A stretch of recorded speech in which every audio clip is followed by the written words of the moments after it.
Hello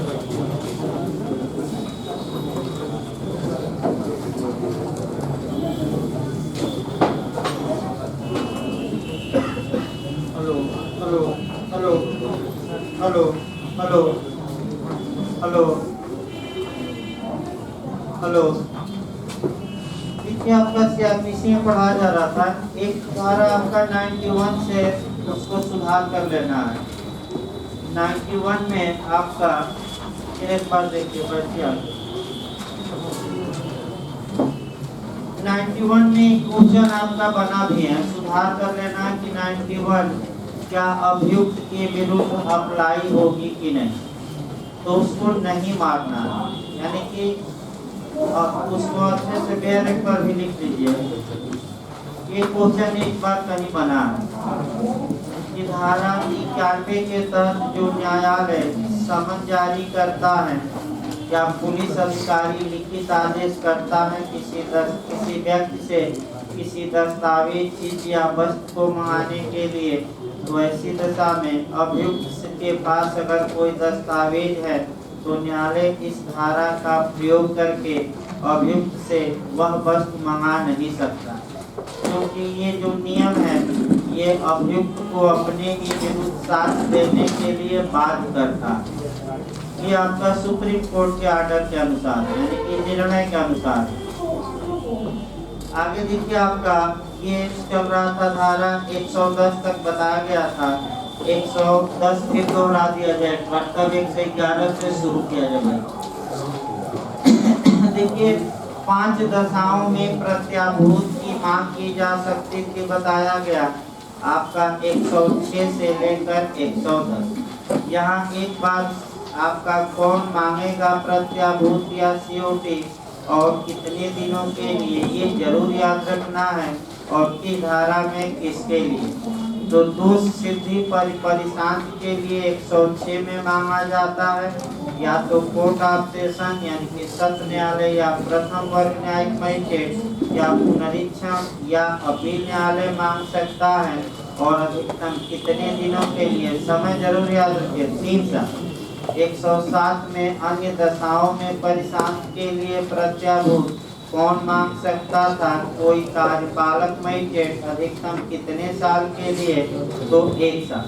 108 में राष्ट्रोहात्मक बातों को फैलाने वाले व्यक्तियों से सदाचार के लिए प्रत्याभूत तो कौन मांग सकता था, कोई कार्यपालक मजिस्ट्रेट, और कितने समय के लिए, तो आपका जवाब रहेगा अधिकतम कितने समय के लिए, 1 वर्ष। इसके बाद धारा 109 संदिग्ध व्यक्तियों से कौन मांग सकता था, तो आपका कोई कार्यपालक मजिस्ट्रेट, अधिकतम कितने साल के लिए, 1 साल।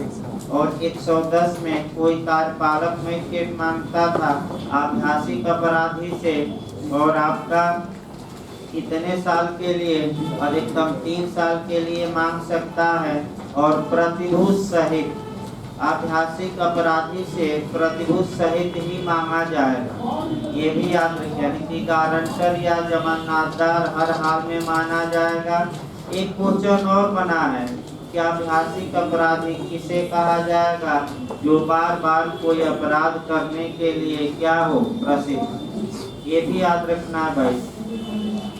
इसके बाद आपका प्रोसीजर चलना है गारंटी या प्रत्याभूत मांगने का 111 से लेकर और 124 तक में। यहाँ से भी आपका क्वेश्चन बनता है, सतर्क रहना भाई क्वेश्चन के मॉडल से। यहाँ से भी आपका क्वेश्चन निश्चित तौर पर एक बन सकता है। देखिए 111 से हम शुरू करते हैं। 111 कभी बना नहीं है।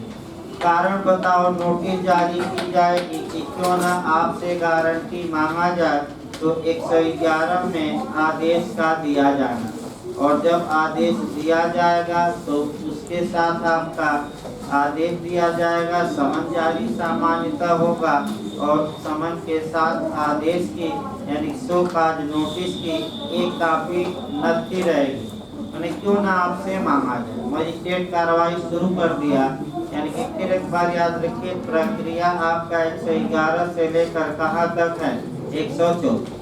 इसके बाद 112 न्यायालय में उपस्थित व्यक्ति के बारे में प्रक्रिया तो जब जिस व्यक्ति से प्रत्याभूति मांगी गई है न्यायालय में उपस्थित है तो वही पढ़कर सुना दिया जाए और समन या आदेश का जारी करने की कोई आवश्यकता नहीं।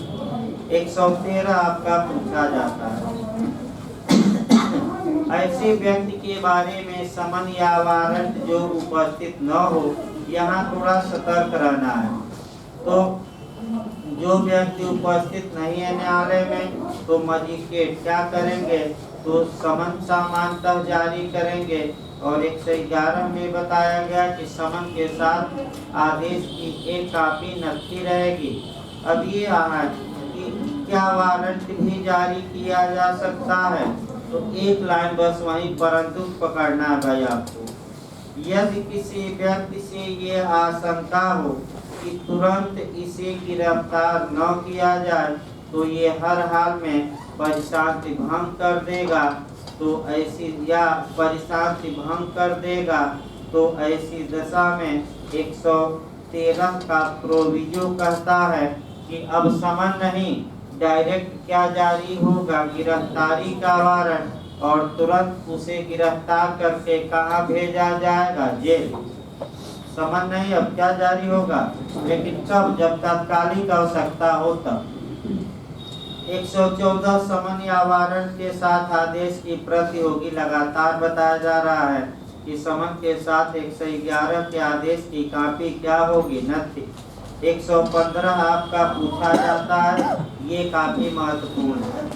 एक नियम बना लीजिए भाई आपका, तब 273 से नियम बनाना है। ये कंपटीशन में जो भी कारण हो, ये क्वेश्चन आपका कह सकते हैं कि बिहार सिविल जज इंटरव्यू में भी पूछा गया और प्री में भी इस समय पूछा जाता है, ये भी एक समस्या है। तो एक कंसेप्ट पहले बनाना है, बैठिए भाई। देखिए आपका प्राकृतिक न्याय का सिद्धांत आपका यानी कि नेचुरल जस्टिस का सिद्धांत से नियम बनाना है और धारा 273 से, याद रखिएगा किस धारा से, 273 अभी लिखवा देंगे स्कॉलर से, क्योंकि नया क्वेश्चन ये बन रहा है, इसको सतर्क रहना भाई इस नए क्वेश्चन पर। देखिए 273 क्या करती है, 273 आपका ये बताती है कि जब